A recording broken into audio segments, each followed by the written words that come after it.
Cotidianamente escuchamos frases como ¿qué ácido está este limón? Ten cuidado con este producto, es muy ácido. Tengo acidez estomacal. Utilizamos el término ácido de manera cotidiana, pero químicamente ¿a qué se refiere?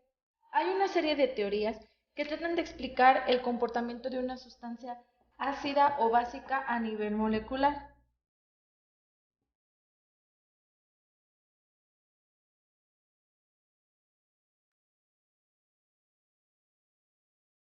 Sin embargo, a nivel macroscópico, ¿cómo podemos determinar la acidez de una sustancia determinada?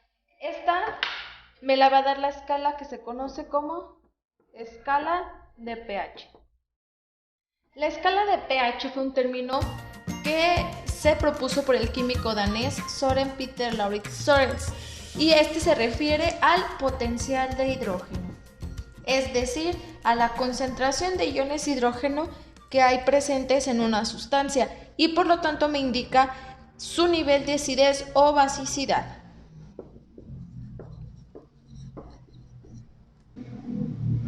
Esta, a su vez, puede expresarse a través de una escala logarítmica, es decir, podemos determinar matemáticamente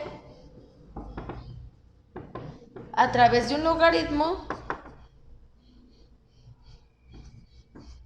la concentración de iones hidrógeno y de concentración de iones hidroxilo, es decir, nivel de acidez y nivel de basicidad. Esta escala de pH es una escala que se mueve entre valores de 0 a 14, pasando por el 7, donde se considera que el 7 será un pH neutro. Moviéndonos hacia el 0 estamos hablando de mayor acidez y moviéndonos hacia el 14 estamos hablando de basicidad. Sustancias de nuestro uso común tienen pHs determinados. Por ejemplo, en el caso específico del agua, esta se considera una sustancia que se conoce como anfótera, es decir, puede comportarse como un ácido y como una base.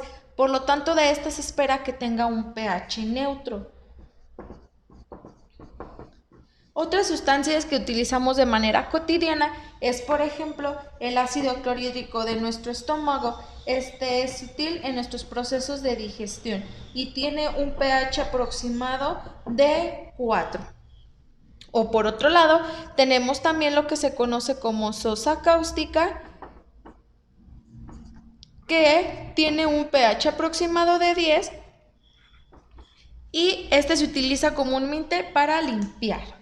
Biológicamente este término tiene implicaciones muy importantes debido a que este se involucra en procesos biológicos indispensables para la supervivencia.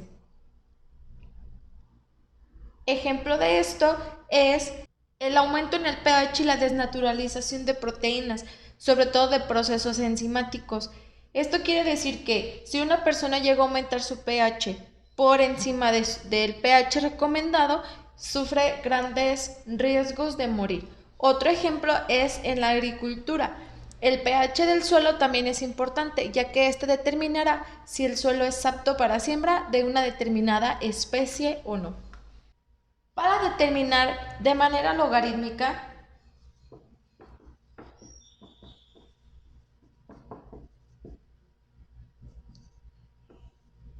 el pH,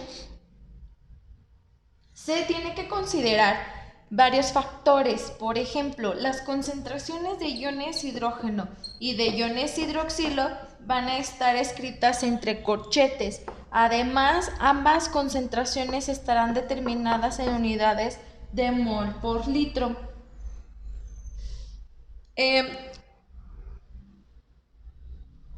Logarítmicamente hablando, tenemos una tabla que nos determina en qué rango queda una sustancia dependiendo del resultado. Por ejemplo, tenemos que una solución ácida tendrá un pH menor que 7. Eso quiere decir que su concentración de iones hidrógeno estará mayor a 1 por 10 a la menos 7 molar. ¿Por qué mayor? Porque si la sustancia es más ácida, y recordando las teorías que nos explican el comportamiento de ácidos y bases, si una sustancia es ácida, estará liberando iones hidrógeno. Por lo tanto, una sustancia ácida tendrá una concentración de estos iones hidrógeno mayor a 1 por 10 a la menos 7.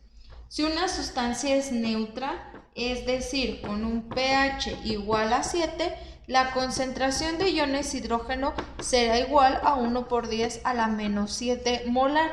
Y si nuestra sustancia es básica, esta tendrá un pH mayor que 7, por lo tanto su concentración de iones hidrógeno será menor que 1 por 10 a la menos 7 molar. Esto quiere decir que una sustancia base tendrá menos concentración de iones hidrógeno y por lo tanto es menos ácida. Ahora, si conocemos las concentraciones de iones hidrógeno, es posible calcular la concentración de iones hidroxilo y viceversa. Tenemos el siguiente ejemplo. Un refresco tiene una concentración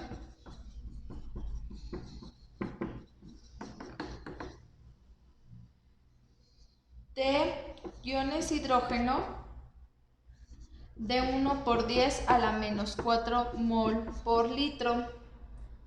Y pregunta, ¿cuál es la concentración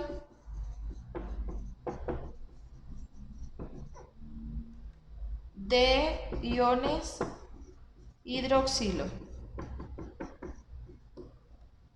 ¿Ok?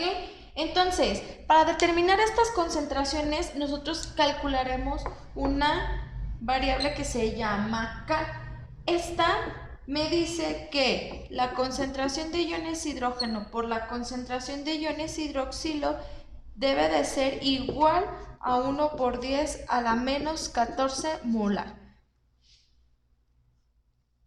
Entonces, si yo conozco el valor de esta KW, que es 1 por 10 a la menos 14, y el problema me está dando este valor, yo puedo saber cuánto vale esta concentración de iones hidroxilo despejando la fórmula.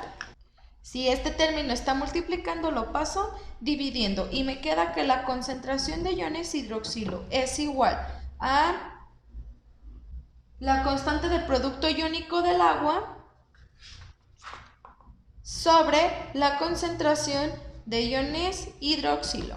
Esto es igual a 1 por 10 a la menos 14 sobre 1 por 10 a la menos 4 molar. Esto me da como resultado 1 por 10 a la menos 10 molar. Eso me indica que esta sustancia tiene un carácter ácido, ¿bien? Con un pH aproximado de 4. Para el cálculo de pH, expresar esta concentración de iones hidrógeno y de iones hidroxilo en forma exponencial resulta algo laborioso y complicado. Por esta razón, el químico danés Sorens ideó un método mucho más conveniente. Este consiste en expresar estas ideas utilizando únicamente el valor del exponente. La escala de acidez de Sorens se dio a conocer como escala del pH o escala del potencial de hidrógeno.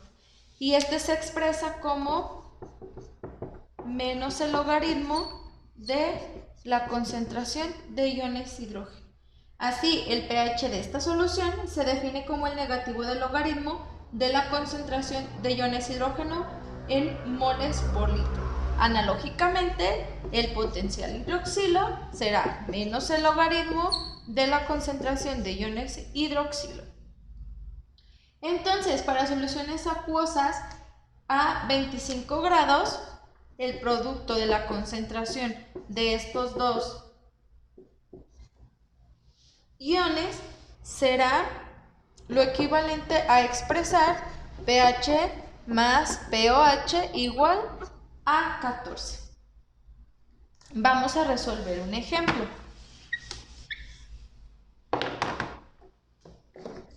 Dice, un limpiador casero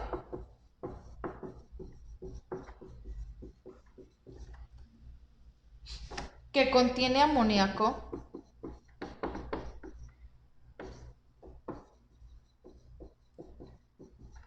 tiene una concentración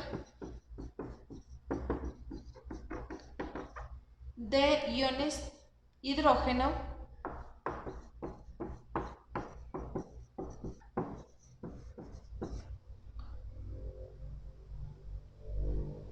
de 3.5 por 10 a la menos 4 molar. Y me pide calcular pH, pOH y la concentración de iones hidroxilo. Entonces, para calcular el pH,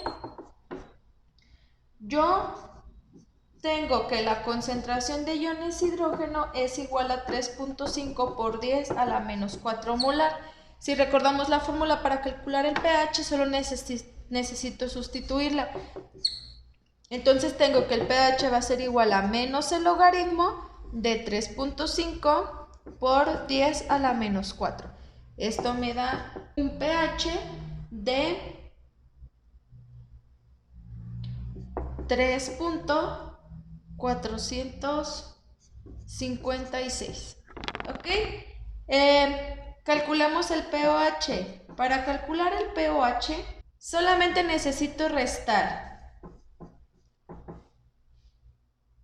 a 14 el valor del pH.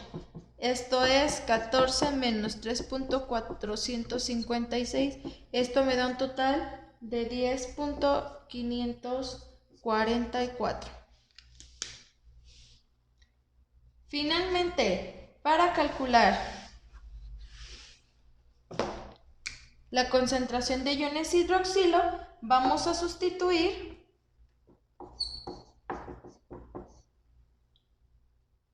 en nuestra fórmula de pOH utilizando el logaritmo. Entonces tengo que la concentración de iones hidroxilo será igual a 1 por 10 a la menos 14 sobre la concentración de iones hidrógeno, es decir, 1 por 10 a la menos 14 sobre 3.5 por 10 a la menos 4. Esto me da como resultado 2.85 por 10 a la menos 11 molar.